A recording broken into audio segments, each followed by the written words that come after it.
Alam mo ba, alam mo ba, alam mo ba, alam mo ba, alam mo ba, alam mo ba? Alam mo ba, alam mo ba, alam mo ba, alam mo ba, alam mo ba, alam mo ba? Alam mo ba, alam mo ba, alam mo ba, alam mo ba, alam mo ba, alam mo ba?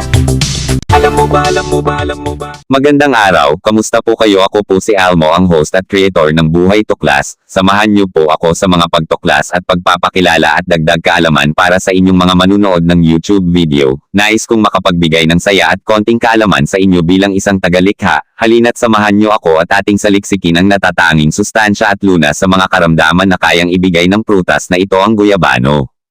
Ang guyabano na maricata o soursop na kilala sa Ingles, ay isang maliit na tropikal na puno ng prutas na may matamis na hugis, pusong prutas na may malambot na kulay berdeng panlabas na balat at malambot na pulpy puting laman. Ito ay nagre-refresh ng mga tao sa loob ng mahabang panahon bilang isang katas ng prutas, pampalasa, katas, tsaa, o kinakain na tulad nito.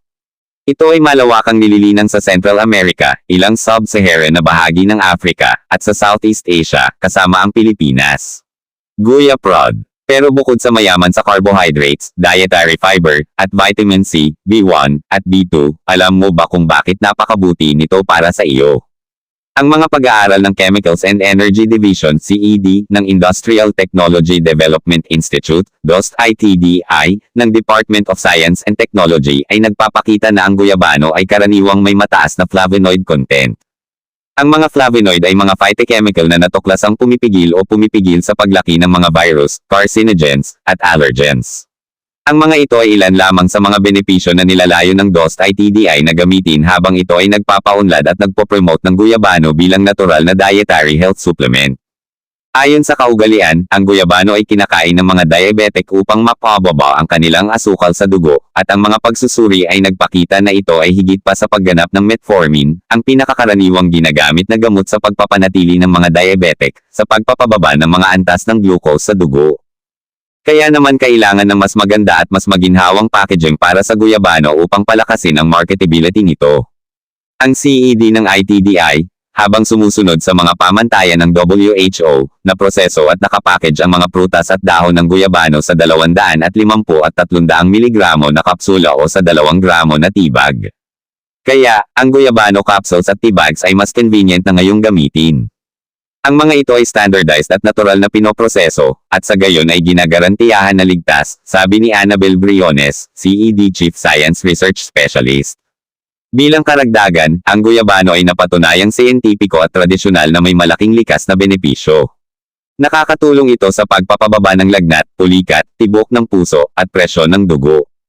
Nakakatulong din itong mapawi ang pananakit, pamamaga, at hika. Ang pagkonsumo ng guyabano extract ay maaari ding ligtas na maiwasan ang pagbuo ng mga selula ng kanser habang epektibong nagpapabagal sa paglaki ng tumor.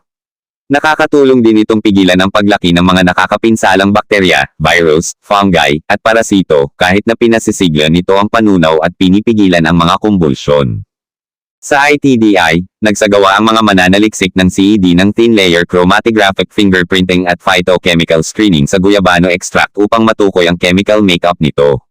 Sinubukan din nila ang prutas para sa antimicrobial na kakayahan laban sa Staphylococcus aureus, E. coli, at iba pang karaniwang strain ng bakterya, gayon din para sa matinding toxicity. Ginamit nila ang paraan ng Follen Cialto upang matukoy ang antioxidant na nilalaman ng mga dahon at prutas. Matapos ang screening, kinumpirma ng mga mananaliksik na ang guyabano extract na ginamit ay medyo walang residues ng pestisidyo, mabibigat na metal, amag, at salmonella. Natuklasan din namin na ang berdeng prutas na guyabano ay naglalaman ng mas maraming flavonoid kaysa sa madilaw na hinog na prutas. Ang mga dahon naman ay mayaman sa tannins, fats at oils, unsaturated steroids, at triterpenes, at muli, mas maraming flavonoids, sabi ni Briones. Sa makatuwid, ang lahat ng mga pag-aari na ito ay talagang gumagawa ng guyabano na isang perpektong suplemento sa kalusugan. Kaya parang hindi lang mansana sa isang araw ang makakalayo sa doktor, kundi guyabano din. Kung gusto mo ng mga ganitong video, mag-subscribe sa aming channel para sa higit pang nakakaengganyo na makasaysayang nilalaman at tiyaking pindutin ang notification bell upang hindi makaligtaan ang isang update, i-like, ibahagi, at iwanan ang iyong mga saloobin sa seksyon ng mga komento sa ibaba. Salamat sa pagsama sa amin sa nakakapagpapaliwanag na paglalakbay na ito.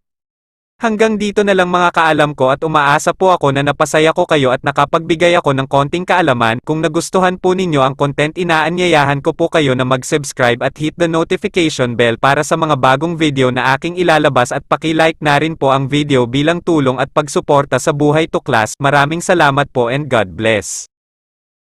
Alam mo ba, alam mo ba, alam mo ba, alam mo ba, alam mo ba, alam mo ba?